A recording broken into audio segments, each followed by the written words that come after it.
तनकीद के जदीद आलमी रुझानात मकामी थ्योरी की जुस्तजू 27 सितंबर ता 1 अक्टूबर ये सिलसिला इंशाल्लाह जारी रहेगा। और आज ये दूसरा दिन है और दूसरे दिन की ये तीसरी नशिस्त और मजमूई तौर पर ये छठी नशिस्त का आगाज़ हुआ चाहता है। मैं डॉक्टर फरहत जबीन विर्क साहिबा से गुजारिश करती हूँ कि जो इस नशिस्त के मेहमान जिन्होंने ज्वाइन कर लिया है उनको खुश आमदीद कह दें। बिस्मिल्लाहिर्रहमानिर्रहीम। अस्सलाम वालेकुम। आज की नशिस्त बाउनवान जदीद उर्दू नज़्म उरूज़ी तनाक़ुज़ात के नाम से है और यही हमारे एक स्कॉलर हैं आरिफ फरहाद साहब इस्लामाबाद से, उनके मकाले का भी मौजू है। बच्चों को जो इस मौजू पे तरबियत देंगे, लेक्चर देंगे। और मेन हमें जो मौजू इसका महसूस हुआ है वो नज़्म के हवाले से है और साथ ही साथ में हमारे साथ मौजूद हैं प्रोफेसर डॉक्टर खालिद इकबाल यासिर साहब, डीजी उर्दू साइंस बोर्ड। और वो हमारे पास जो अदबी नज़रिया है इस सारी कॉन्फ्रेंस कम कारगाह का जो एक थीम है उसके ऊपर गुफ्तगू फरमाएंगे और वो है अदबी नज़रिया, तश्कील, उसूल और हदूद। तो डॉक्टर साहब को और आरिफ फरहाद साहब को मैं आज की नशिस्त में खुश आमदीद कहती हूँ और उम्मीद करते हैं कि अभी थोड़ी ही देर में हमें प्रोफेसर इरफान जमील साहब जो साहिब सदारत हैं और मेहमान एजाज़ डॉक्टर खावर नवाजिश वो जल्दी हमें ज्वाइन कर लेंगे। अख्तर उस्मान साहब का जो खुतबा था वो बेदल का तस्वुर जहाँ भी नहीं है, लेकिन चूँकि सिग्नल्स का प्रॉब्लम है हर जगह आज, तो वो ज्वाइन नहीं कर पा रहे। तो उनकी तरफ से जो है वो माजरत है कि टेलीफोन सिग्नल्स नहीं है, नेट के सिग्नल्स नहीं है, जिसकी वजह से एक जिसको कहते हैं सिलसिला मुनक़ता होने की का खदशा है कि कहीं लेक्चर के दौरान में सिलसिला टूट ना जाए। तो इस लेक्चर को हम आइंदा वक्त के लिए उठा रखते हैं कि फिर जब मौका मिलेगा तो अख्तर उस्मान साहब जो है वो कैंपस में तशरीफ ला के इसको लेक्चर को डिलीवर करेंगे। तो अभी मैं डॉक्टर अफीमा से ही कहूँगी कि वो प्रोग्राम का सिलसिला शुरू करें आरिफ फरहाद साहब से, और उस दौरान में मज़ीद स्कॉलर्स जो हैं वो आते चले जाएंगे। तो इंशाल्लाह उनको हम बाकायदा खुश आमदीद भी कहेंगे और उनसे फिर गुफ्तगू के लिए दरख्वास्त भी करेंगे। जी बहुत शुक्रिया। बहुत शुक्रिया डॉक्टर फरहत जबीन विर्क साहिबा।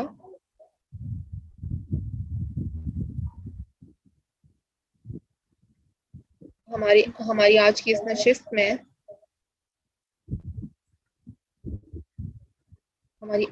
नशिस्त में जो मेहमान मुकर्रर हैं वो शामिल हैं हमारे साथ आरिफ फरहाद साहब।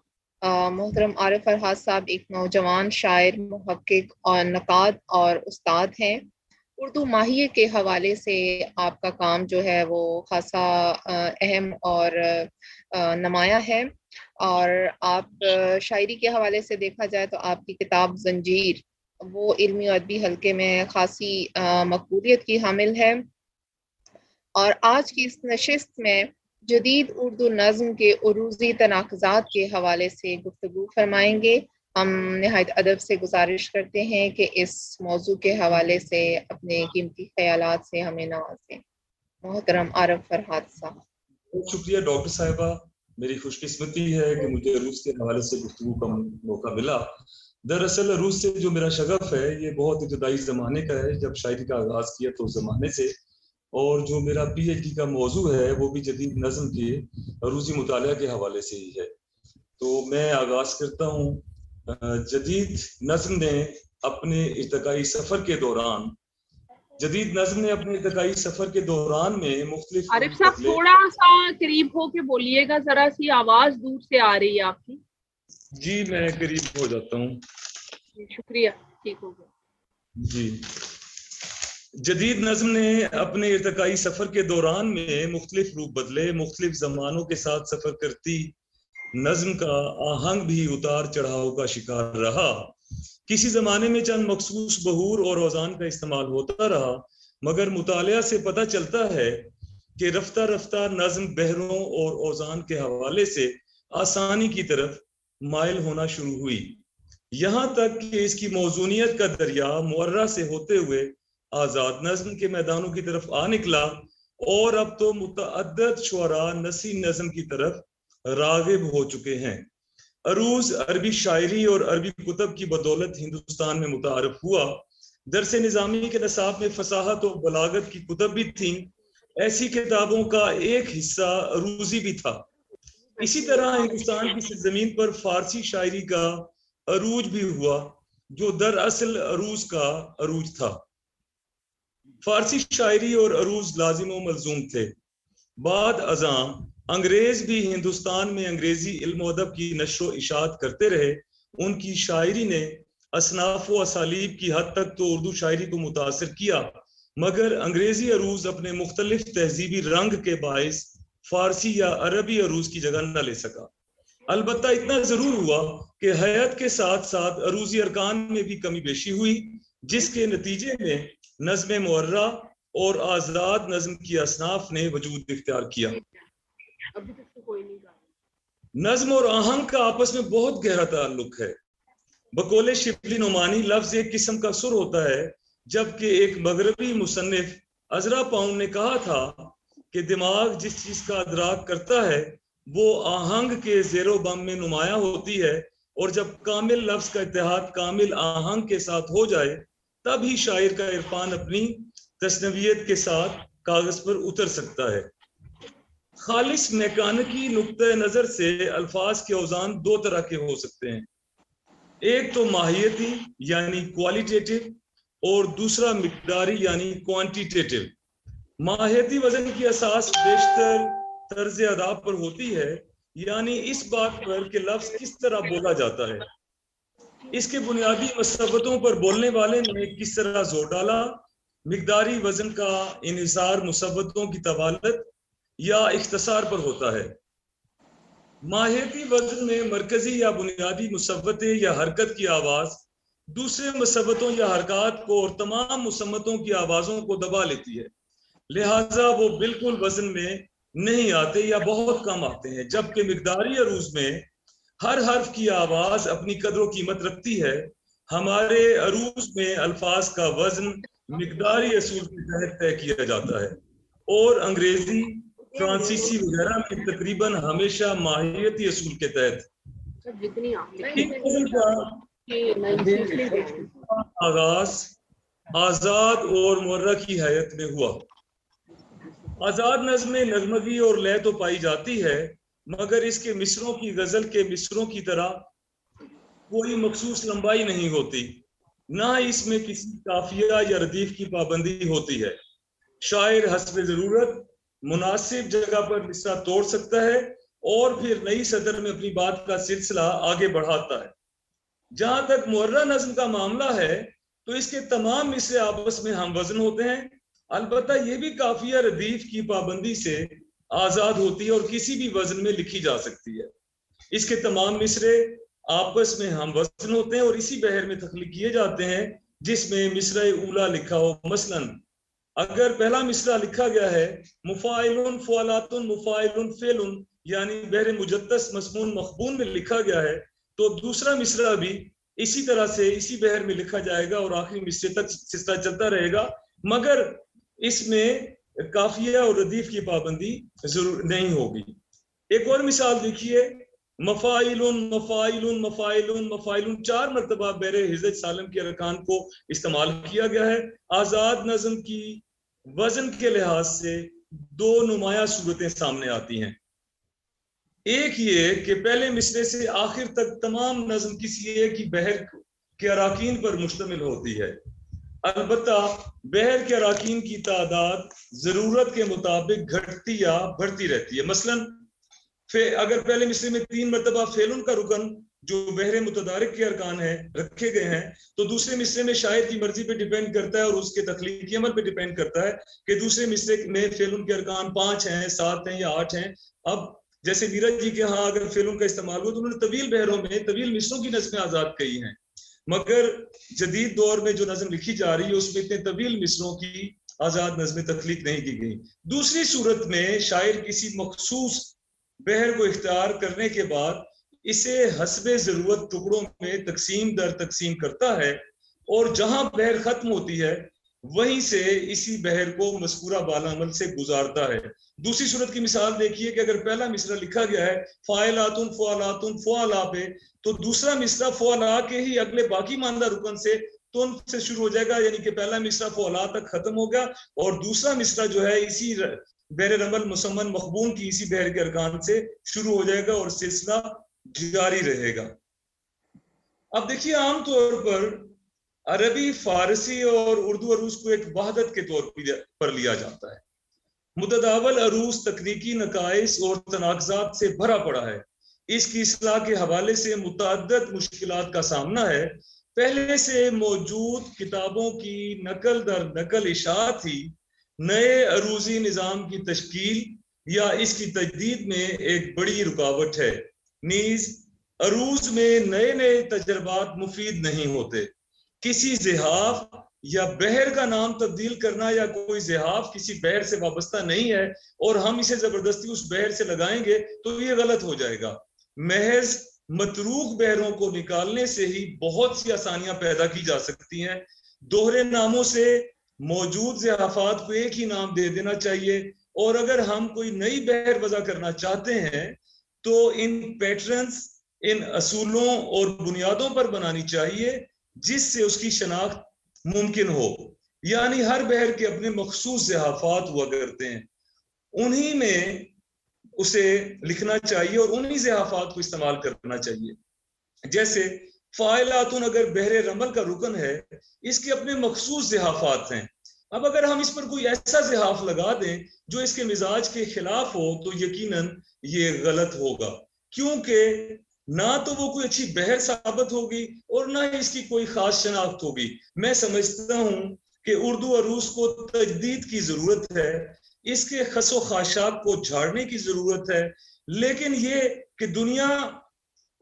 ये कह देना कि इसकी जगह कोई और निज़ाम लाया जाए या इसे यकसर नजरअंदाज कर दिया जाए जिस तरह अज़मतुल्लाह खान साहब कहा करते थे, तो मैं समझता हूँ ये उर्दू के शेरी अरूज के लिए गलत है।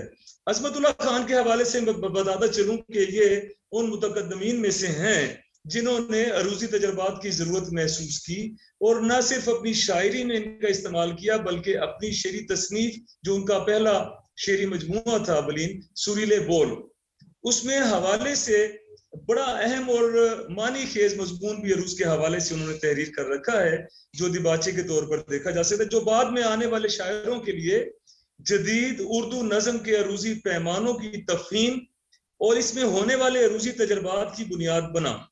यूं तो अज़मतुल्लाह खान की शायरी की बहुत सी खूबियां गिनवाई जा सकती हैं, मगर इसकी एक अहम खसूसियत इसका सुरीलापन है।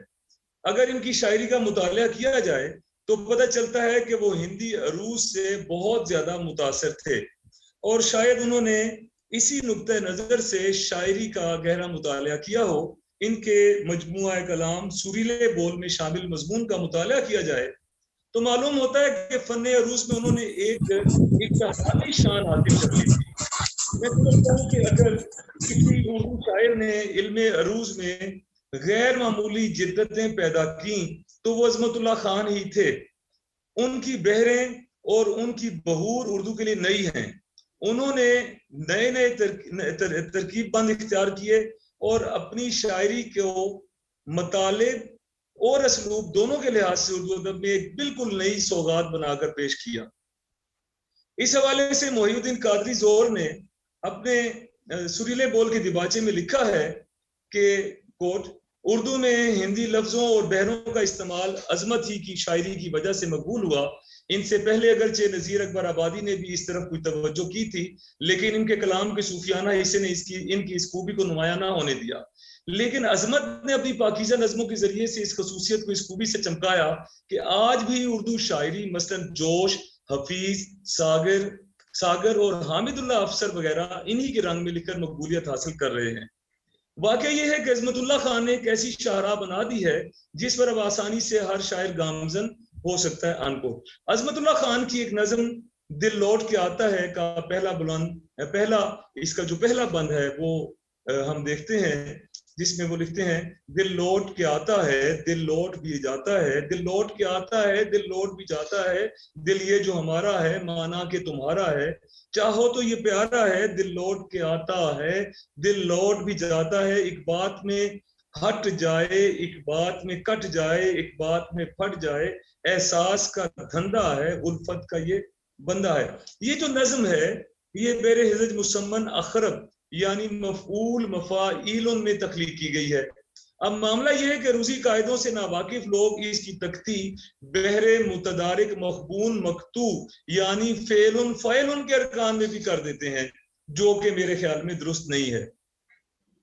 अज़मतुल्लाह खान ने उर्दू में बहरों के मैदान को वसी करने के लिए हिंदी का जो निज़ाम है औज़ान का, जिसे पिंगल कहते हैं, उसका इंतखाब किया और उसको उर्दू में रिवाज देने की कोशिश की, लेकिन उनकी इस किस्म की सब कोशिशें नाकाम होकर रह गई। और इसकी वजह ये थी कि हमारा, और ये है इसकी वजह ये है कि हमारा अरबी अरूज बुनियादी तौर पर बहुत मुस्तहकम बुनियादों पर उस्तवार किया गया है। इसकी हर बहर और हर आवाज के पीछे एक ठोस रवायत है। अज़मतुल्लाह खान ने हिंदी औज़ान का इस्तेमाल किया और इसमें नज़में लिखते वक्त मात्राएं और बशराम अपनी मर्जी के मुताबिक मुकर्रर किए और तरतीब दी। इस तरतीब दिया, इसलिए हम उन बहरों को उनके खुद साख्ता औज़ान का नाम दे सकते हैं। उन्होंने चंद नज़में अरबी और फारसी की मुरवजा रूसी बहरों में भी तख्लीक की, जैसा कि ऊपर की सतूर में उनकी एक नज़म दिल लौट के आता है कि तख्ती अरबी की बहर हजज मुसम्मन अखरब मफूल मफाइल उनके अरकान में की गई है। अज़मतुल्लाह खान ने बहरे मुतकारिब मुसम्मन सालिम और मुतकारिब मुसम्मन महजूफ को इकट्ठा करते हुए कुछ इस किस्म की नज़में कही हैं कि इनकी अक्सर नज़मों का पहला मिसरा सालिम और दूसरा महजूफ यानी मकसूर सूरत में मिलता है। शायद इसलिए डॉक्टर ज्ञानचंद जी ने अज़मतुल्लाह खान के औज़ान की कुछ मिसालें देते हुए उन्हें मौसीकी से दूर करार दिया है और इस हवाले से कुछ मिसालें भी कलम बंद की हैं, जिनका तज़किरा करने से पहले उनका एक इक़्तिबास मैं पढ़ना चाहूंगा, कोटेड। इनमें मौसीकियत, रवानी और वज़न का कहीं दूर दूर तक पता नहीं। कोई छठे सातवें दर्जे में पढ़ने वाला लड़का भी इतने गैर मुतरन्नम शेर नहीं कहेगा। ज्ञानचंद जी ने अज़मतुल्लाह खान की कुछ नज़मों की मात्राएं गिनवाई और बताया कि इनके औज़ान हिंदी के मुकर्ररा मात्राई छिंदों के मुताबिक नहीं है। उन्होंने इनकी मात्राओं के हवाले से लिखा है कि नज़म बाली बीवी से 12 मात्राओं पर मुश्तमिल है और जिसमें टीप का मिसरा 24 मात्राओं का है। नज़म पहला आमना सामना में 15 मात्राएं हैं। नज़म मोहनी औरत आंध्रा प्रदेश की तितली और एक खलिश थी। तीनों नज़मों में पहला मिसरा 16 मात्रा का, दूसरा 14 का, गोया उन्होंने 30 मात्रा के छिंद के 2 मिसरे कर रखे हैं। नज़म तीतरी कीड़ा 201 नज़म तीतरी 20 मात्रा, नज़म मनमोहनपन 26 मात्रा और नज़म मिर्जा जी का हुक्का 32 मात्रा। अज़मतुल्लाह का नजरिया यह है कि रूसी आज़ादी में किसी किस्म की रुकावट ना हो और शायर के सामने बहुत से मुतरन्नम सांचे हों, और वो भी इस कदर आज़ादी के साथ कि शायर अपनी ज़रूरत के मुताबिक इन्हें लोचदार बना सके। अपनी किताब सुरीले बोल में इसी हवाले से बात आगे बढ़ाते हुए अज़मतुल्लाह खान लिखते हैं, इस ज़बरदस्त तब्दीली, इस अरूजी आज़ादी के लिए चंद बातें आम असूल के तौर पर पेश नज़र रखना होंगी। एक तो ये कि उर्दू अरूज की बुनियाद हिंदी पिंगल पर रखी जावे। दूसरे, इस बात का ध्यान रहे कि हिंदी अरूज में भी कदामत पसंद और सांचे मुयन कर देने के रुझान ने ठहराव पैदा कर दिया है और जिस नहज पर पिंगल मुदवन की गई है वो नहायत फरसूदा और गैर साइंटिफिक है। हिंदी अरूज के असूल साइंटिफिक मुतालिया और तजर्बे के बाद उर्दू की नई अरूज की नेव करार दिए जाएं। अरबी अरूज की जो बहरें इन असूल के मुताबिक साबित हों वो रखी जाएं। तीसरी और सबसे अहम बात यह है कि अंग्रेजी अरूज ऐसे असूल जो आज़ादी, अंग्रेजी अरूज के यानी प्रोसोडी के ऐसे असूल जो आज़ादी की जान है, वो इसकी वुसअत रखते हैं कि हर जुबान के लिए काम दे सकें। इन पर इस नई अरूज की आज़ादी का संग बुनियाद रखा जाए। ये नज़रिया या ये ख्याल जो है ये मोहतरम अज़मतुल्लाह खान साहब का था। वो रूसी आज़ादी को शायरी के अर्तका के लिए नागुज़ीर समझते हैं और उर्दू रूस की बुनियाद पिंगल पर रखना बेहतर गर्दानते हैं। नीज़ हिंदी अरूज में भी बहुत कदामत पसंद और सांचे मुयन कर देने के रुझान को ठहराव का सबब समझते हैं। उन्होंने अपनी किताब सुरीले बोल में अपने नए रूसी निज़ाम को मुतालिक बहस की है और मैं समझता हूँ कि दर्ज बाला इक़्तिबास जो मैंने अभी पढ़ा है इनके अरूजी निज़ाम की बुनियाद का सबब बयान करता है। उनकी राय से दर्ज झैल नुकात मैंने अखज़ किए हैं, जिसके मुताबिक पहले नंबर पर यह है कि उर्दू अरूज की बुनियाद हिंदी पिंगल पर रखनी होगी। हिंदी औजान में भी कदामत पसंद और सांचे मुय्यन कर देने के रुझान ने ठहराव पैदा कर दिया है। जिस नहज पर पिंगल मुदवन की गई है वो नहायत फरसूदा और गैर साइंटिफिक है। हिंदी औजान के असूल साइंटिफिक मुताले और तजर्बे के बाद उर्दू की नई अरूज की नींव करार दिए जाएं। अरबी अरूज की जो बहरें इन असूलों के मुताबिक साबित हों वो रखी जाएं। अंग्रेजी अरूज के ऐसे असूल जो आज़ादी की जान है, इन पर इस नई अरूज की आज़ादी का संग बुनियाद रखा जाए। इनका ख्याल है, यानी अज़मतुल्लाह खान साहब का ख्याल है कि जब तक अरूजी इस्लाह और इस्लाह भी असासी नहीं होगी, उर्दू की एक खास अरूजी जुबान के केंडे और वज़ाकता के मुताबिक इल्मी रोशनी में कायम ना की जाएगी। उर्दू शायरी का नया तरक्की का दौर तो लूना होगा, वो दौर जिसमें असलियत के सिवा कुछ ना होगा, जिसमें उर्दू शायरी का मसाला इंसानी नफ्सियात तिब्बी फितरत से लिया जाएगा, जिसके अल्फाज से तरोताज़गी और तरह तरह का तरन्नम टपकेगा, तरन्नम जिसके ख्यालात ऐसे हिकमत बसे और असलियत लिपटे होंगे कि हमारी जिंदगानी और हमारी कामरानी एक दूसरे से गुद सी जाएंगी और हमारे शुरा के ख्यालात और जज्बात बोलने वाली समाज के लिए मुसर्रत और तालीम की सदा जारी सोत हिकमत और हदायत का सरचश्मा तमानियत और शांति का मंबा हुस्न की कान और कायनात का जीता चरबा बन जाएंगे।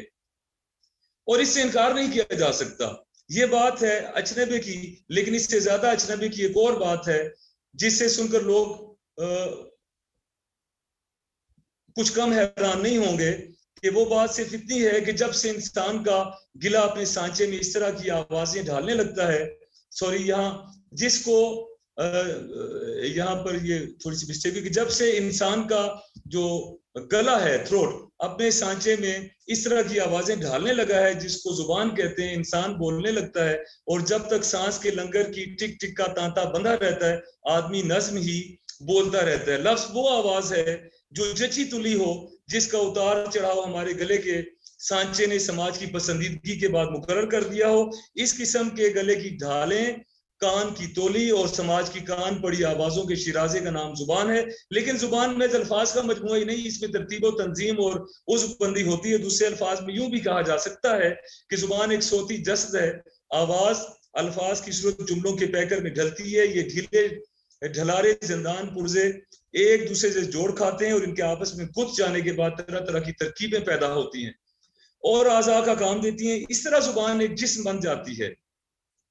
ख्याल का बहाव इस जस्म में बिजली की तरह दौड़ जाता है, इसमें जान डालता है और मजमूई गानगत और यकजहती पैदा कर देता है। अनकोट। सुरीले बोल में अज़मतुल्लाह खान ने 10 अंग्रेजी नज़मों के तराजिम भी शामिल किए हैं, जिनमें से 6 नज़में कोयल, हम साथ हैं, तेरी चाह, नन्ना सा गासिब, छेल छबेली, एक गीत का तर्जुमा। उन्होंने बहरे मुतकारिब मुसम्मन सालिम के अरकान यानी फौलुन फौलुन फौलुन में लिखी हैं। इनमें से जो पहली नज्म कोयल है उसके 2 बंद यहाँ मैं पढ़ने लगा हूँ। इनके औजान भी मैं बताता हूँ।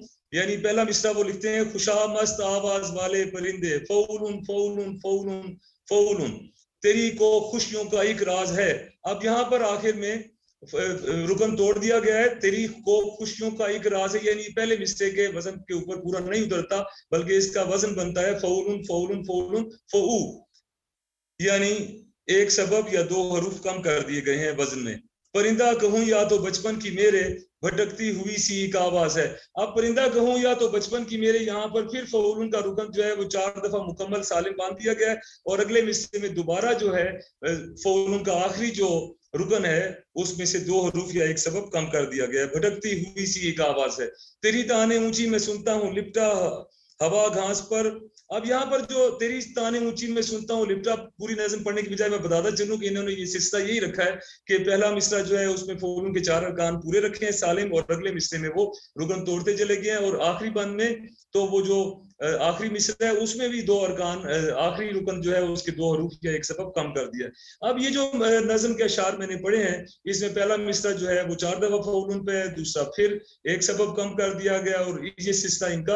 अब ये हयात के लिहाज से हर बंद में जो सिलसिला कायम रखा हुआ है, मैं समझता हूँ यहाँ दूसरे मिसरा में शायर ने वजन की पाबंदी ना करके जदीद उर्दू नज़्म की हयाती बुनियाद कायम कर दी थी उस जमाने में, जिस पर आगे चलकर जनाब तसद्दुक़ हुसैन खालिद जैसे शायर ने उसे मुकम्मल सूरत दी। अब तसद्दुक़ हुसैन खालिद साहब का तस्करा हुआ है, जिक्र हुआ, तो मैं बताता चलूं कि अगर हम उनकी शायरी का मुताला करते हैं, तसद्दुक़ हुसैन खालिद साहब की आज़ाद नज़्म का मुताला करते हैं, तो पता चलता है कि उनकी जो नज़्म निगारी है वो फ्रांसीसी, अंग्रेजी आज़ाद शेर और इस पर अंग्रेजी नाकदाने फन की तनकीद के मुताला का नतीजा है।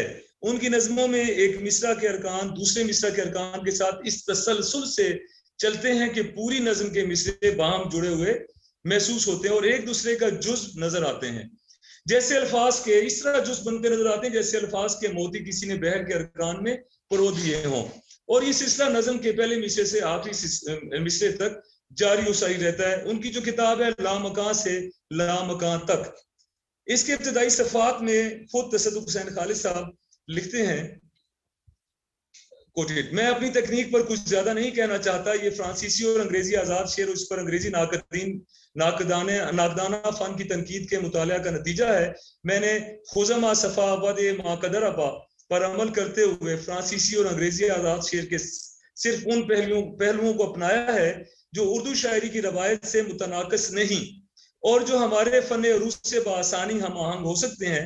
मैंने उर्दू शायरी के मुरवजा औज़ानो बहूर को इस्तेमाल किया है, लेकिन इनके अरकान की यकसानियत को तर्क करते हुए उन्हें शेर के तहत कर दिया है और शेर को इनके इस्तबदाद से आज़ाद कर दिया है। इस जिद्दत के खिलाफ आम इतराज़ किया जाता है कि एक नज़्म में कोई मिसरा बहुत लंबा होता है और कोई बहुत छोटा। ये एतराज़ दरखोर इतना नहीं, क्योंकि शेर का ताल्लुक कान से होता है ना कि आंख से। फिर चूंकि मुरवजा बहूर में एक नज़्म या गजल में जुमला मिसरे हम मिकदार होते हैं, इसलिए हर मिसरा एक मुअय्यन जगह पर आकर खत्म हो जाता है जहां से दूसरा मिसरा शुरू होता है। मैं इसके खिलाफ हूं और एंजेपमेंट को जायज करार देता हूं, यानी ये कि एक मिसरा के अल्फाज और मानी दोनों का बहाव आने वाले मिसरा में इस तरह हो कि इसका अहम जुज़ हो जाए और दूसरे मिसरा के किसी हिस्सा में तकमीले मानी के बाद, यानी मानी की तकमील के बाद ही खत्म हो सके, अनकोट। वो यानी तसद्दुक़ हुसैन खालिद साहिब एक ही नज़्म में एक से जायद बहूर के इस्तेमाल को भी जायज समझते थे। वो मगरिब की इलामाती और तिमसाली शायरी से भी बहुत मुतासर हैं। इस हवाले से डॉक्टर सैयद अब्दुल्ला का कहना है कि बाहर नो आज़ाद नज़्म के सिलसिले में खालिद की हैसियत उन खारा शगाफ अहले हुनर की है जो चट्टानों को काट कर दूसरों के लिए रास्ता साफ करते हैं। फिर जो लोग उनके बाद आते हैं वो नई तराश खराश के जरिए रास्तों को ज़ेबातर और खुशनुमा बनाकर और मुहंदस के लक़ब से मुशर्रफ होकर महारत फ़न का एजाज समेट लेते हैं और बहुत से जाहिर में इस सारे कारनामे को बाद में आने वालों को सरमाया इफ्तिखार समझ लेते हैं। हालांकि ये हक उस पहले खारा तराश का है जिसने सबसे पहले चट्टानों के दिल चीर कर तख्लीक का हौसला किया, अनकोट। इसी मजमून में आगे चलकर उन्होंने खालिद को जदीद नज़्म का मूजद करार दिया है, जिसके लिए उसने मगरिब की शायरी से नमूने हासिल किए। देखा जाए तो ये बात हकीकत पर मबनी है कि खालिद ने पहले उर्दू शायरी में आज़ादी की खफीफ सी तहरीक जरूर मौजूद थी, मगर ये कोशिशें महज काफिया से आज़ादी तक महदूद थी। खालिद से पहले कई शायरों ने गैर मुकफ़्फ़ा बंद वाली नज़में तो लिखी हैं, लेकिन शायद आज़ाद नज़्म सिर्फ उन्होंने ही लिखी। बकौले सैयद अब्दुल्ला, खालिद ने बहर का एहतराम करते हुए भी बहर को मुकद्दस करार नहीं दिया। वो नजरिए की हद तक इसका भी कायल है कि एक ही नज़्म में एक से ज्यादा बहूर का तजर्बा बेजा नहीं। खालिद के अरूजी निज़ाम में एक तसलसल पाया जाता है जो नज़्म के तमाम मिसरों को बाहम मरबूत रखता है। उनकी नज़मों में छोटे बड़े तमाम मिसरे मजमूई तौर पर एक ही आहंग का असर पैदा करते हैं। डॉक्टर सैयद अब्दुल्ला लिखते हैं, खालिद के यहाँ मिसरों की तामीर का निज़ाम कई तरह का है, कहीं तवील और कोताह मिसरे यके बाद दीगरे, कहीं 2-3 तवील फिर कोताह, कहीं 2-3 कोताह फिर तवील। फिर सूरत तामीर में तासुर और नगमे की वहादत अक्सर दिलावेज और मुकम्मल है। एक मिसरा बड़ी लताफत से दूसरे मिसरे में जज्ब हो जाता है। मिसरा का इख्तिताम जामिद नहीं बल्कि दूसरे मिसरे में ढल जाने के लिए खुद ब खुद बेताब नजर आता है। खालिद की नज़में पढ़े जाने से ज्यादा सुने जाने के लिए हैं। उन्हें सलीके से पढ़ा जाए तो खालिद के इस बयान की खुद बहुत तस्दीक हो जाएगी कि मैं शेर को कसम आज मौसीकी ख्याल कर दूं, ये मौसीकी अरकान बहर की नज़्म तरतीब, शिकस्त व रेख्त और तादाद वगैरह से मुरतब होती है, और हरफों के दखाब व तकरार के अलावा तराकीब के तसलसल से भी, जिसे हमारा शायर इकबाल के ज़ेर असर बिला इरादा और बाला इरादा, बिला इरादा और बाला इरादा इख्तियार करता चला जा रहा है। डॉक्टर सैयद अब्दुल्ला ने खालिद की एक नज़म का अपने एक मजमून में जिक्र करते हुए इसमें हर्फ सीन, ये सीन शीन वाला हर्फ सीन के सौती तासर का तस्करा करते हुए लिखा है कि शायर ने इस सारी नज़्म सकूतो खरोश को इस तरह बाहम पैवस्त किया है कि जिंदगी के तजादो तकाबिल का एहसास उभरता है। पहले इस नज़्म के मज़कूरा बंद को तहरीर करता हूँ और फिर इसकी अरूजी पैमानों से तकतीब भी देखते हैं। आइए देखते हैं, अब उनका पहला बंद देखते हैं। सीना है कोह से निकली है खरामा सी लकीर, सैकड़ों काफिले इस राह से गुजरे होंगे, सैकड़ों हैं कि अभी आएंगे, सारबानों के गरजते हुए गीत, नूरे महताब में सोए हुए महमल के जलीस, मैं समझता हूं कि सब मेरे कफे दस्त में हैं। अब इसकी अगर उर्जी हवाले से हम तकतीक करते हैं तो पहला मिसरा जो है वो फाइलातुन फ़ौलातुन फ़ौलातुन फ़ौलात पे खत्म होता है। अब दूसरा मिसरा फ़ौलात के नून से नहीं शुरू होता, बल्कि अगला मिसरा नए सिरे से फाइलातुन फ़ौलातुन फ़ौलातुन और फिर फेलुन पर इख्तिताम पजीर होता है। फिर तीसरा मिसरा फाइलातुन फ़ौलातुन फेलुन, चौथा मिसरा फाइलातुन फ़ौलातुन फ़ौलात, पांचवा मिसरा फाइलातुन फ़ौलातुन फ़ौलातुन फ़ौलात और आखिरी मिसरा इस बंद का फाइलातुन फ़ौलातुन फ़ौलातुन फेलुन पर इख्तिताम पजीर होता है। सारी की सारी नज़्म मज़कूरा बाला रूज़ी अरकान पर मुश्तमिल है। किसी मिसरे को फ़ौलात और किसी को फेलुन पर खत्म किया गया है। नज़्मों के मुतालिया से बखूबी अंदाजा लगाया जा सकता है कि खालिद नए आहंग का शायर है। उनके यहाँ नई हैत और जदीद नज़्म का आहंग तासुर पैदा करता है। खालिद के रूज़ी तजर्बात के मुताले से कुछ नुकात मैंने अखज़ किए हैं, वो ये है कि पहले नंबर पर यह कि उनकी तकनीक फ्रांसीसी और अंग्रेजी आज़ाद नज़्मों और उन पर अंग्रेजी तनकीद के मुताला का नतीजा है। नंबर 2, उन्होंने अंग्रेजी आज़ाद नज़्म के सिर्फ वो पहलू अपनाए हैं जो उर्दू शायरी के फन अरूज से बासानी हम आहंग हो सकते हैं।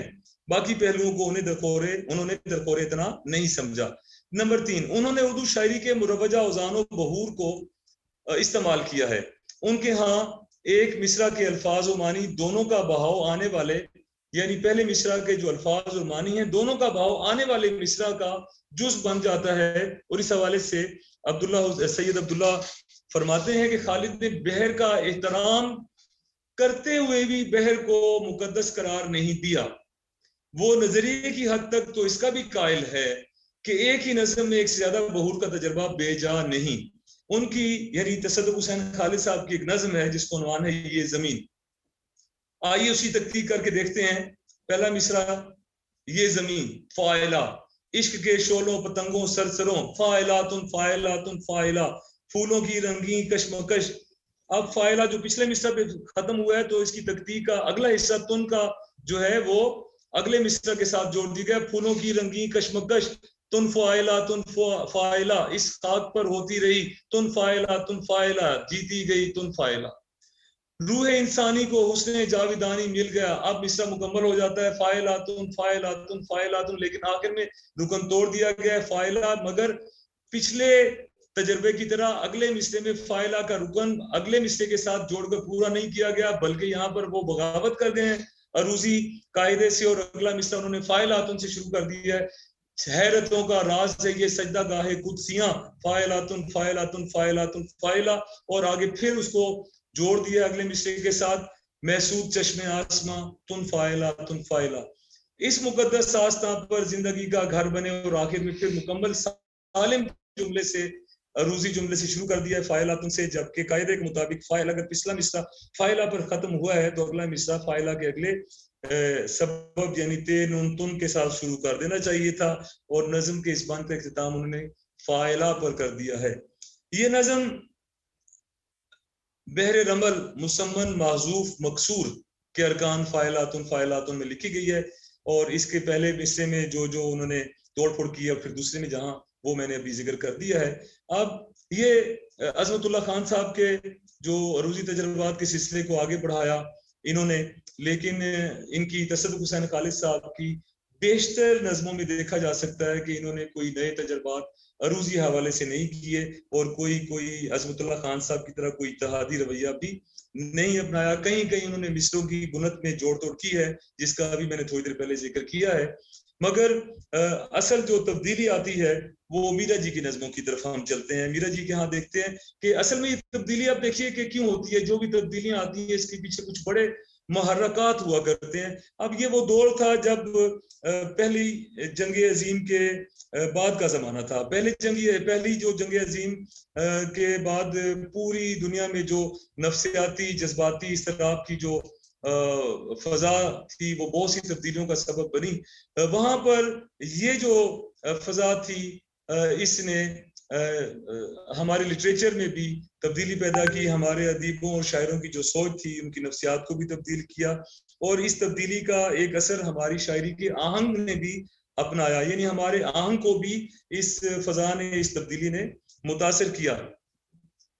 मैं यहाँ ये बताता चलूँ कि जब भी हमारे माशरती निज़ाम में, हमारे समाज में या दुनियावी मंजरनामे पर तब्दीलियाँ रुनुमा होती हैं, उन नफ्सियाती असरात के पेश नज़र हमारा जो अरूजी आहंग है ये इस तरह मुतासर होता है कि उस ज़माने में उस माशरे में रहने वाले जो शुअरा हैं उनका लबो लहजा और वो ऐसे आहंग को लेकर आता है जो उस माहौल और उस यानी अगर एक ऐसा शायर है जो ऐसे फजा में जिसने सांस लिया है, रह रहा है, जहाँ पर दबाव है, एंग्जाइटी है और टेंशन है, खिंचाव है, आसाबी तनाव है, तो उसकी शायरी का जो आहंग है वो और होगा। और इसके बरअक्स वो शायर जो बूलिया दौर का शायर था, मीर तकी मीर था, गालिब था और इस तरह के बहुत से साथी हैं, उनके यहाँ जो आहंग है उसका असर कुछ और तरह से हमारे सामने आया है।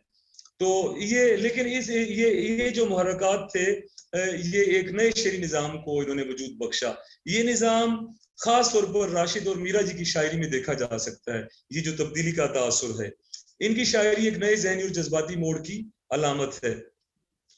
मीरा जी ने अपने मजमून नई शायरी की बुनियादों में, नई शायरी की बुनियादें मजमून का उन्वान, इसमें मीरा जी ने जिन बातों पर जोर दिया है उनकी फहरिस्त काफी तवील है, मगर आजाद नज़्म के हवाले से जो गुफ्तगू की है मैं उसी हवाले से यहाँ बात करना चाहूंगा। उन्होंने कहा है कि कुछ लोग उर्दू की आज़ाद नज़्म को शायरी समझते हैं मगर वो इनमें से नहीं है। कुछ लोग आज़ाद नज़्म के साथ मौजू के लिहाज से मजदूर और औरत को मिलाकर नई शायरी समझते हैं, वो इनकी बात भी नहीं करते। उनका ख्याल है कि नई शायरी हर उस मौजू कलाम को कहा जा सकता है जिसमें हंगामी असर से हटकर किसी बात को महसूस करने, सोचने और बयान करने का अंदाज हो। कोई शायर रवायती बंधनों से अलग रहकर एहसास, जज्बे या ख्याल के इजहार में अपनी इंफरादियत को नुमाया करता है तो वो नया शायर है, वरना पुराना। नीज उनके ख्याल में उर्दू शायरी की तारीख में नई शायरी का पता हमें नज़ीर अकबर आबादी से मिलता है। उनकी गुफ्तगू से ये भी साफ जाहिर है कि नई शायरी एक मुसलसिल तजरबा है। डॉक्टर जमील जालबी, जिनका अदब में खास मकाम है, उर्दू अदब की तनकीद और नज़म के हवाले से उनकी जो गुफ्तगू है उन्हें हम नजरअंदाज नहीं कर सकते। अपने एक मजमून जो मीरा जी एक मुताला के मौजू पर लिखा गया था उसमें लिखते हैं कि कोटेड, मीरा जी ने काफिया की पाबंदी भी की और इसे तोड़ा भी, नज़्म मुअर्रा को भी इस्तेमाल किया और नज़्म आज़ाद को भी, हयात के भी तजर्बे किए हैं और इजहार एहसास के भी। ये वो काम है जो आगे पीछे की दो या दो से ज्यादा नस्लें करती हैं। मीरा जी ने एक मुख्तसर सी जिंदगी में सारा काम खुद कर दिखाया। डॉक्टर हनीफ कैफी ने भी नज़्म के हवाले से बड़ा काम किया है। मीरा जी के हवाले से एक जगह पर लिखते हैं, मीरा जी के फिक्र फन के नुमाया तरीन पहलू तीन हैं: जिनसी फेल और इसके मुताल्लकात का बयान, नज़्मों में इबहाम की कारफरमाई और आज़ाद नज़्म की हयात का इस्तेमाल। डॉक्टर हनीफ कैफी ने अपनी किताब में मीरा जी का एक और कौल भी नकल किया जिसके मुताबिक आज़ाद नज़्म के मुतालिक मीरा जी ने इन अल्फाज में सराहत की है: बहुत से लोग मुझे सिर्फ उर्दू की आज़ाद नज़्म का परस्तार समझते हैं, मगर आज़ाद नज़्म को मैं मौजू या फनी ज़रूरियात ही के लिहाज से जायज़ समझता हूँ। इस मजमूए की पाबंद और आज़ाद नज़्मों का तनव्वु इसकी दलील है। अनकोट। नून मीम राशिद मीरा जी और खुद अपनी शायरी पर सलीम अहमद के नाम में खत में लिखते हैं, मीरा जी की शायरी और मेरी शायरी में तफावत की कई राहें निकलती हैं, लेकिन हम दोनों ने उर्दू शायरी में गालिबन पहली दफा इस शऊर का इजहार किया है कि जिस्म और रूह गोया एक ही शख्स के दो रुख हैं और दोनों में कामिल हम आहंगी के बगैर इंसानी शख्सियत अपने कमाल को नहीं पहुंच सकती। और मेरा या मीरा जी का मकसद किसी नजरिए की तलकीन करना ना था, बल्कि हमारे नजदीक इंसानी शख्सियत की दाखिली हम आहंगी एक तबई अमर थी, और इसका जिक्र हमने बगैर किसी जहनी कशमकश या फशार के किया है, अनकोट। नून इम राशिद ने अपने एक इंटरव्यू में जो उन्होंने कुछ अमरीकी यूनिवर्सिटियों के उर्दू तलबा को दिया था, मीरा जी की शायरी पर इज़हार ख्याल करते हुए कहा था, मेरी राय में मीरा जी हमारे जमाने के सबसे ज्यादा काबिल जिक्र शायर हैं, सबसे ज्यादा जिद्दत परस्त, सबसे ज्यादा जरखेज जहन के मालिक, सबसे ज्यादा मुनफरिद और सबसे ज्यादा बदनाम। मीरा जी उन शायरों में थे जिन्होंने महज तजर्बे की खातिर या माजी से किसी अलहदगी के बाइस शऊरी अलहदगी के बाइस या महज जदीद नजर आने के लिए रस्मी रूजी तरकीबों को तर्क नहीं किया था, बल्कि जिनके मवाद का तकाजा था कि वो कामिल तौर पर नए ढांचे पर उस्तवार हों। यानी नून इम राशिद के बकौल मीरा जी के पास जो मटीरियल था, जो नज़म में वो नज़म की बुनत में लिखना चाहते थे, उसकी जरूरत थी कि वो बहरों के अरकान वो इस्तेमाल करें जो रमादमा भी हों और छोटे अरकान हो, मुतदारक के हों या मुतकारिब के हों, और उनको अपनी मर्जी से इस्तेमाल करते हुए वो अपने ख्यालात का जो उनके जहन में मटेरियल है उसे कागज पर नज्म की सूरत में ढाल सकें। ये जो इक़्तिबास मैंने अभी नून इम राशिद साहब का पढ़ा है, इसमें देखा जाए तो नून इम राशिद ने मीरा जी को एक यकसर सबसे ज्यादा काबिल जिक्र शायर, सबसे ज्यादा जिद्दत परस्त, सबसे ज्यादा जरखेज जहन का मालिक कहते हुए लिखा है कि इनके मवाद का तकाजा था कि वो रस्मी रूसी तरकीबों को तर्क करते, जबकि हनीफ कैफी के ख्याल में मीरा जी की आजाद नज्म का खमीर रवायत के अनासिर से उठा है। जहां तक मिसरों में अरकान की कमी बेशी का तल्लुक है, तो इसके बगैर आजाद नज्म का तस्वुर मुमकिन नहीं था। अलबत्ता रवायत के साए तले रहते हुए बतदरीज रवायत से इनहराफ का इर्तका मिलता है। इस इक़्तिबास से जो मैं अभी पढ़ने लगा हूं, हनीफ कैफी और राशिद के अक़वाल में तजाद की बड़ी दिलचस्प सूरत पैदा हो रही है। देखिए कोटेड, मीरा जी के असलूब की तरह उनकी आजाद नज्म का खमीर भी रवायत के नासिर से उठा है। उन्होंने अपनी आजाद नज्म की बुनियाद उर्दू के रवायती अरूज ही पर रखी और मिसरों में अरकान की कमी बेशी से कता नजर के इसके बगैर आजाद नज्म का तस्वुर ही नामुमकिन है। उन्होंने अरूज के बुनियादी असूल यानी अरकान के तरीके इस्तेमाल में अरूजी रवायात से सरे मुंह इनहराफ नहीं किया, लेकिन इन अरकान की तरकीब से जो नया कालिब वजूद में आया वो उर्दू शायरी के पिछले तमाम पैकरों से कतई मुख्तलिफ था। मीरा जी के आजाद नज़म ने रवायात को की गोद में ही आंख खोली और उन्हें रवायात और इन्हीं रवायात का दूध पीकर वो परवान चढ़ी। लेकिन जैसे जैसे वो अपनी उम्र की मंजिलें तय करती गई, इन रवायात के ज़ेरे साया रहते हुए भी इनसे मुनहरिफ होती गई। अपनी मुकम्मल और आखिरी शक्ल में ये अनहराफ इस कदर नुमाया है कि मीरा जी की आजाद नज़म एक बिल्कुल नई चीज मालूम होती है। इस तरह मीरा जी की आजाद नज़म बैक वक्त रवायत की अहमियत का एहसास भी दिलाती है और इससे बगावत का तासुर भी देती है। अनकोट। देखा जाए तो 1940 तक की आजाद नज़में बहुत वाज़े और सीधी सादी हैं। उनकी बहरें भी सादी सुस्त रफ्तार हैं। मिसरों में अरकान की तादाद में भी बहुत ज्यादा फर्क नहीं है। काफिये का इल्तिजाम तरन्नुम और सौती हुस्नी शायराना तवज्जो को जाहिर करता है। 1940 की नज़मों का मुताला किया जाए तो यूं महसूस होता है कि जैसे मीरा जी ने पाबंद नज़म का सहारा छोड़ दिया और उनकी आजाद नज़म खुद अपने सहारे पर चलना शुरू हो चुकी है। अंदाजो आहंग में एक वाज़ेह तब्दीली देखी जा सकती है। बाद की नज़मों में आजाद नज़म का आहंग दर्जा बदर्जा पेचीदा और मुतनव्वो होता जाता है। मिसरों का छोटा बड़ा होना उनके ख्याल के ताबे नजर आता है। एक तसलसल के साथ नज़म के मिसरे एक दूसरे में पैबस्त या मुंसलिक होते हुए नज़म को आगे बढ़ाते हैं। डॉक्टर हनीफ कैफी लिखते हैं कि कोटेड, तसद्दुक़ हुसैन खालिद की तरह मीरा जी भी मिसरों में रब्त तसलसल की समझ से नज़म में स्ट्रोफिक का आहंग यानी स्ट्रोफिक रिदम पैदा कर देते हैं, जो आजाद नज़म की बुनियादी खुसूसियत है और जिससे उर्दू के अक्सर नज़म को शुअरा की आजाद नज़में महरूम हैं। ये काम मीरा जी तसद्दुक़ हुसैन खालिद से बेहतर और ज्यादा फनकाराना अंदाज में करते हुए नजर आते हैं। मिसरों में रब्त और तसलसल की एक खुसूसियत जो नज़म में वहादत और हम आहंगी का बाइस होती है, मीरा जी और खालिद को राशिद और उनके मुतबईन से मुमताज करती है। यानी इनके ख्याल में बाद में आने वाले जो हैं यानी खालिद और नून इम राशिद का नज़म के हवाले से ततब्बुक करने वाले जो लोग हैं, मीरा जी को उनसे मुमताज करती है। नून इम राशिद एक और जगह पर एतराफ करते हुए लिखते हैं कोटेड। तसद्दुक़ हुसैन खालिद और मीरा जी दोनों ना सिर्फ मिसरों के अरकान की मुकर्रर तादाद और काफी की परवाह नहीं करते, बल्कि मिसरों को एक दूसरे से मिलाते चले जाते हैं ताकि एक मिसरे की मानवी तस्वीरें दूसरे मिसरे की मानवी तस्वीरों से मिलकर घुलती चली जाएं और आखिर तक पहुंचते पहुंचते एक हम आहंगी सी महसूस होने लगे। मीरा जी की नज़मों की मिसाल एक कपड़े की थान की है जिससे डिजाइन या धारियों की रंगारंगी के बावजूद एक ही तासुर पैदा होता है। इसके खिलाफ अगर आपने मेरी नज़मों को मुताला किया है तो आपको महसूस हुआ होगा कि इनमें से इस हद तक वादत नहीं, मैं बेशतर मिसरों को तोड़कर इनको मुतरन्नम अल्फाज से मरबूत और हम आहंग करने की कोशिश करता हूं, अनकोट। डॉक्टर हनीफ एक और जगह लिखते हैं कि मीरा जी के यहाँ मिसरों के बाहम रब्त और बहुत से मौके पर मिसरों की दवालत में इस कदर इजाफा हो जाता है कि नज़म और नसर की हदें मिलती मालूम होती हैं। लेकिन मीरा जी की ये फनी दस्तरस काबिल दाद है कि उनसे कहीं भी अरूजी लफ्जिश सरजद नहीं होती। मीरा जी की बात की नज़मों में एक खास रुझान तवील मिसरे नज़म करने का पाया जाता है। नज़म जातरी तो नज़म की तरह अलग अलग मिसरों में लिखने की बजाय नसर के पैराग्राफ की तरह मुसलसल लिखी गई है, गोया कि ये एक तवील मिसरे यानी मिसरा पर मुश्तमिल हो।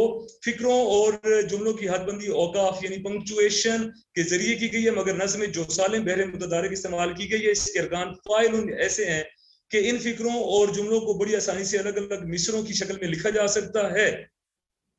जातरी जो नज़म है, इसके अलावा और भी कई ऐसी नज़में हैं जिनमें काफी तवील मिसरे पाए जाते हैं। 7-8 अरकान के मिसरे तो खासी तादाद में मौजूद है, लेकिन कुछ मिसरे ऐसे भी हैं जो 20 और 25 अरकान पर मुश्तमिल है और कई सतरों पर मुहित होते हैं, अनकोट।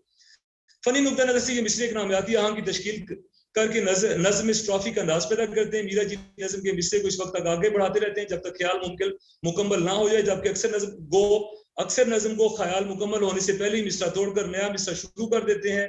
मीरा जी के यहाँ मामला दूसरे नज़्म निगारों से मुख्तलिफ नजर आता है। उनकी नज़मों में ख्याल अरूजी अरकान पर सवार होकर आगे बढ़ता महसूस किया जा सकता है और इस तरह ख्याल और आहंग की हम आहंग जंजीर सी बनती चली जाती, जिसकी कोई भी कड़ी टूट जाए तो पूरा सिलसिला बिखर जाता है।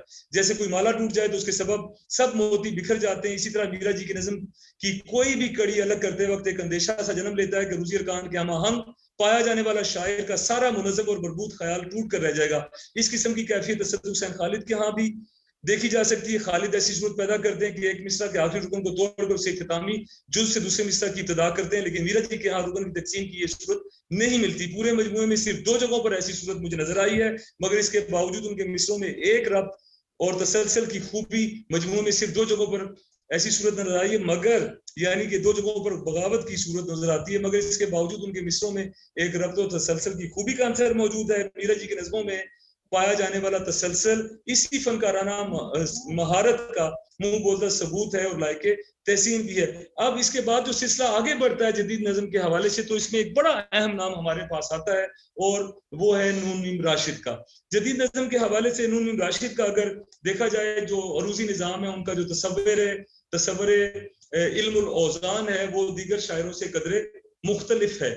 मौलवी अब्दुल हलीम शरर और मौलवी इस्माइल मेरठी ने कुछ अंग्रेजी शायरी की तकलीद में और कुछ तजर्बे के तौर पर बेकाफिया नज़में लिखी, लेकिन मज़कूरा दोनों शोरा हमारी शायरी में कोई नई हरकत या लचक पैदा नहीं कर सके।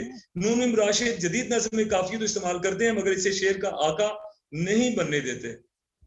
महज आजाद शायरी की तकनीक का एक जरूरी जुज बनाकर कहीं कहीं सोती तासर के लिए पेश करते हैं। उनकी नज़मों में बिलअमूम बहर के अरकान मुख्तलिफ मिसरों में कम या ज्यादा होते देखे जा सकते हैं, लेकिन अरकान की कमी बेशी किसी खास तरतीब के तहत नहीं। नज़मों में मिसरों के अलग अलग बंद मिसरों की मुकर्रर तादाद पर मुश्तमिल नहीं, बल्कि ख्याल के खत्म होते ही बंद का इख्तिताम हो जाता है। यानी नून मीम राशिद की नज़म में उनका ख्याल जहाँ खत्म होता है, ख्याल के खत्म होते ही बंद का सिलसिला खत्म कर दिया जाता है, मुकम्मल कर देता है। एक और बात यह भी है, खास बात के बहर के अरकान हर मिसरे में सालिम इस्तेमाल नहीं किए गए, बल्कि जहां जुमला मुकम्मल होता है वहीं रुकन तोड़ दिया जाता है और अक्सर नज़मों में नया मिसरा मुकम्मल रुकन के मुताबिक लिखते हैं। इस हवाले से नून मीम राशिद अपने एक मजमून में अपने बारे में खुद ही कुछ इस तरह रकम तराज हैं कि इन नज़मों में एक और निराली बात आपको मिलेगी, लेकिन अब इतनी निराली भी नहीं, क्योंकि इस किस्म की नज़में कुछ अरसे से आम होती जा रही हैं। नज़मों में बहर तो है, मगर बहर के अरकान किसी मिसरे में कम और किसी में ज्यादा है। फिर अरकान की कमी पेशी में कोई खास तरतीब मद्देनजर नहीं। इससे बड़ा फायदा यह है कि बहर के मुकर्रर अरकान को पूरा करने के लिए खामखा की खिंचातानी की जरूरत बाकी नहीं रहती और मिसरे का कोई हिस्सा जायद या मफलूज नहीं होने पाता। अनकोट। मज़कूरा वाला जो गुफ्तगू मैंने अभी की है नून मीम राशिद के इस इक़्तिबास के हवाले से, तो राशिद की एक नज़्म है जिसका उन्वान है रक्स। वो मुलाहिजा करते हैं, ऐ मेरी हम रक्स मुझको थाम ले, फाइलातुन फाइलातुन फाइलुन। साथ ही में अरूजी जो इसके अरकान वो पढ़ता चला जाता हूँ ताकि तलबा को समझने में आसानी हो। जिंदगी से भाग कर आया हूं मैं, फाइलातुन फाइलातुन फाइलन, रक्स गाह के चोर दरवाजे से आकर जिंदगी, फाइलातुन फाइलातुन फाइलुन, ढूंढ ले मुझको निशान पाले मेरा, फाइलातुन फाइलातुन फाइलुन, और जुर्मे ऐश करते देख ले, फाइलातुन फाइलातुन फाइलुन।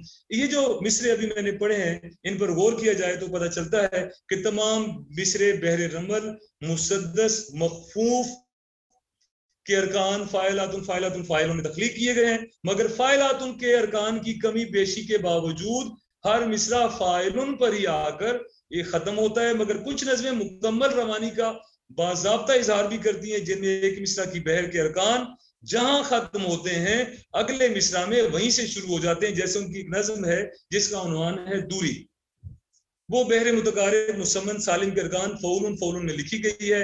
अब देखिए, मैं इस नज़म के मिसरे पढ़ता हूँ उनकी बहर के अरकान के साथ साथ। वो पहली शबे माह दो नीम बन जाएगी, वो पहली शबे माह दो नीम बन जाएगी, फौलुन फौलुन फौलुन फौलुन फौलुन फौ, जिस अब वहां पर फौलुन पे जुमला खत्म हुआ, लेकिन अगला मिसरा फौलुन का सिलसिला आगे जोड़ा गया है। जिस तरह बन जाएगी, जिस तरह साजे कोना के तारे शिकस्ता के दोनों सिरे, दूर उफक के किनारों की मानिंद, बस दूर ही दूर से थरथराते और पास आते नहीं। अब इसमें बुनत ये की गई है कि पहले मिसरे के अरकान को दूसरे मिसरे के साथ एक तसलसल के साथ जो है वो जोड़ा गया है। अब जरा थोड़ी सी गुफ्तगू इस तरन्नुम के हवाले से करते हैं कि इनके यहाँ जो मिसरे हैं वो ज्यादा मुतरन्नम हमें महसूस होते हैं। ये नून राशिद ने अपनी किताब मावरा के दिबाचे में नज़म के अरकान के तवाज़न और उसके नतीजे में मिसरों की अरकानगत का जिक्र इन अल्फाज में किया है, कोटेड। यही हाल नज़म अरकान का, अरकान के तवाज़न से भी खास किस्म का तरन्नुम और नज़म में मुख्तलिफ मिसरों में यह गानगत वजूद में आती है जो कारी की लज़्ज़त अंदोज़ी में इजाफा करती है। लेकिन ये लज़्ज़त तो एक ज़हीन कारी मजमून और ख्याल से भी अखज़ कर सकता है। अरकान का तवाज़न अलबत्ता इस लज़्ज़त को और तक़वियत देता है। चनाचे औज़ान शायरी के तारुफ़ जरूर हैं, लेकिन शायरी की तासीर और जमाली हैसियत का इन्हिसार इन पर हरगिज नहीं। कदीम असनाफ़ सुखन की अहमियत का एहसास रखते हुए भी ये कहना पड़ता है कि अदब में हरकत पैदा करने और नए नए ज़राए इज़हार तलाश करना जरूरी है। कदीम असनाफ़ सुखन ने शायरों को फर्दन अपने रास्ते का तयन करने में मदद दी हो तो हो, लेकिन मजमूई हैसियत से उन्होंने हमारी शायरी को मैसूर और मजबूर कर दिया। गोया हमारी रवायती पाबंदियों ने हमारी शायरी को उफ़क़ की तरक्की में मदद दी है, यानी ये वर्टिकल फॉर्म में ऊपर की तरफ जाती रही है, लेकिन इसके अफकार के इज़हार पर मजबूर कर दिया। जो महज गुज़िश्ता नस्लों की सदाए बात करते हैं, वो अपने ज़राए इज़हार की कुदरती मजबूरियों की वजह से कदीम रस्में, ख्यालात और तमसीलात से आज़ाद होना मुमकिन नहीं पाता और आम और आदि शाहराहों पर गामजन होने पर मजबूर है।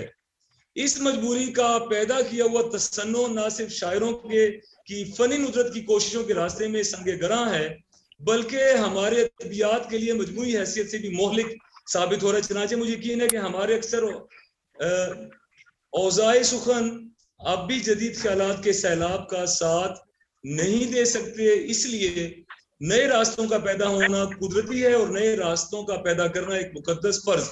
ये अलग बात है कि अदबियात में हर जदीद तहरीक नाकिस फहम और जल्दबाज नकालों की वजह से तबाह बर्बाद हो जाती है और सिर्फ वही लोग अदबियात के हया का बाइस होते हैं जो आज़ादी फ़िक्र से बहरावर और अपनी मसाई के महासिर और माइब से आगाह हों। अनकोट। राशिद के मुताबिक हयात के मुकर्ररा असलों से इनहराफ ने उर्दू शायरी के गुज़िश्ता जमूद को तोड़ने में मदद दी है और शायरों को बयान और मानी के वो नए रास्ते सुझाए हैं जिनसे हमारी कदीम शायरी ना आशना थी। ईरान में अजनबी, जो उनकी किताब का उन्वान है, के दिबाचे में खुद उन्होंने कहा है कि जदीद शायरी और ख़ास तौर पर आज़ाद नज़्म इस नए आहंग की मज़र है जो मौजूदा शायर को इसके अपने ज़माने ने बख्शा है। ये नया आहंग कदीम माहिरीन अरूज के मुकर्रर किए हुए सुनों के जरिए नुमाया नहीं हो सकता था। फिर जदीद शायर अपने ज़मानों में कई ऐसे तजर्बात और मुशाहिदात से दोचार हुए हैं जिन्हें हमेशा पाबंद नज़्म के जरिए बयान करना आसान ना था। लेकिन लिहाजा अगर जदीद शायर कदीम असनाफ़ सुखन से गुरेज ना करता तो इसके लिए अपने नए तजर्बात नए एहसास और नए आहंग को बाहम वाबस्ता करने का कोई तरीका ना था। राशिद हर मुल्क और हर जमाने को के बहूर और कवाफी की तकनीक में फर्क की वजह ये बताते हैं कि शायरी अपने तरन्नुम और तनासुब के लिए मुल्क की मौसीकी से इक्तसाब करती है। हर मुल्क का निज़ाम मौसीकी दूसरे मुल्क के निज़ाम से मुख्तलिफ होता है। इससे यह जाहिर होता है कि किसी भी मुल्क की कौम खास शऊर नगमा के साथ रब्त व आहंग रखती है। हमारे मुल्क की शायरी में जब मुसलमानों के वजूद के साथ खारजी और दाखिली इनकलाब आया तो हमारे बुजुर्गों ने अरबी और फारसी बहुत हद तक वही अरबी और फारसी से बहुत हद तक वही बहूर और रुझान मुस्तार लिए जो उनके अपने निज़ाम मौसीकी में बखूबी समा सकते थे और जो उनके तनासिब के साथ मुताबिकत रखते थे। अगरचे बहूर और कवाफी को मुस्तार लेने की अहम वजह यह भी होगी कि इसमें तनव्वो के वसी इम्कानात थे जिन्होंने बिल आखिर अमल में आकर मौजूदा हिंदुस्तानी शायरी को फरोग दिया। लेकिन देखा जाए तो राशिद जो अहम है वो सुस्त हो या तेज रो, दोनों किस्म के औजान के मुतालिया से कम अज कम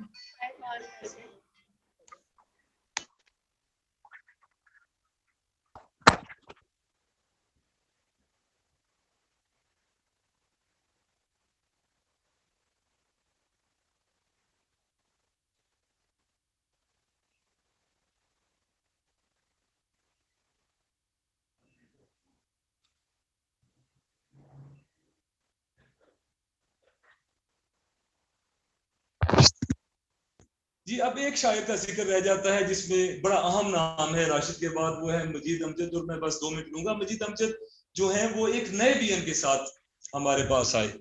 अब ये जो नया वियन था मजीद अमजद साहब का,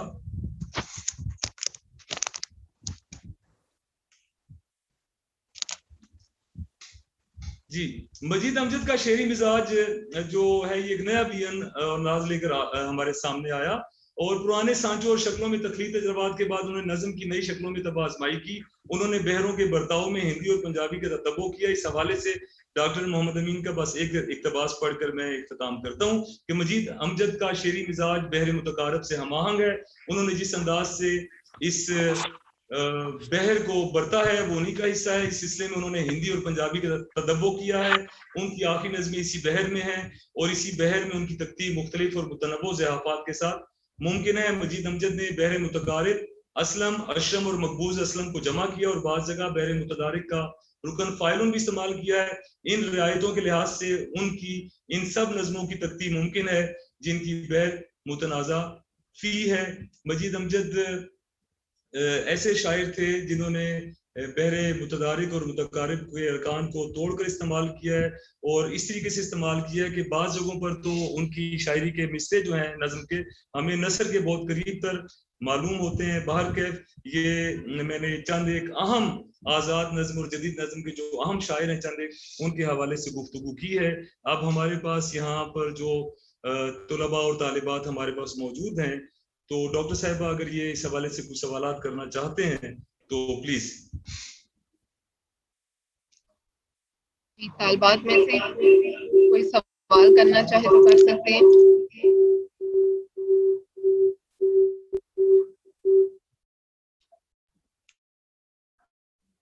बहुत शुक्रिया सर, आपने उर्दू नज़्म उरूज़ी तनाक़ुज़ात के हवाले से इतनी तफसीली और मालूमाती गुफ्तगू की, हम आपके शुक्रगुजार हैं। हमारे साथ हमारे अगले मेहमान मुकर्रर भी और सदारत की नशिस्त पर भी मौजूद हैं। हमारे साथ यहाँ पे जामिया में दौरे हाजिर के मशहूर मारूफ शायर, मुहक्किक, नक़ाद। जी मैडम आवाज आपकी नहीं आ रही, क्या आपको मेरी आवाज आ रही है? जी जी बिल्कुल आपकी आ रही है। क्या मेरी आवाज नहीं पहुंच पा रही आप तक? क्या तालिबात तक भी मेरी आवाज नहीं पहुंच पा रही? मैम आ रही है, आ रही है। अच्छा, हमारे साथ यहाँ पर मौजूद हैं दौरे हाजिर के मशहूर मारूफ शायर, मुहक्किक, नक़ाद, मुतरजिम और हर दिल अजीज शख्सियत प्रोफेसर डॉक्टर खालिद इकबाल यासिर साहब। आपका इल्मी और तहकीकी हवाले से बहुत ज़्यादा काम है जिसको बयान करना यहाँ पे एक तवील वक्त दरकार है, ताहम चंद एक खिदमात तो यहाँ जिक्र करूँगी। डॉक्टर साहब की अब तक कई कुतुब मंजर आम पर आ चुकी हैं। आपकी शेरी कुतुब में दरोबस्त, गर्दिश, रुखसती और मिजाज शामिल हैं। तर्जमे के हवाले से भी आपका बहुत कीमती सरमाया मौजूद है। आपके दर्जनों तहकीकी और तनकीदी मकालात वकी रसाइल जराइद की जीनत बनते रहते हैं। आप अकादमी अदबियात पाकिस्तान और कई दूसरे इदारों में आला इंतजामी ओहदों पर भी फाइज रह चुके हैं।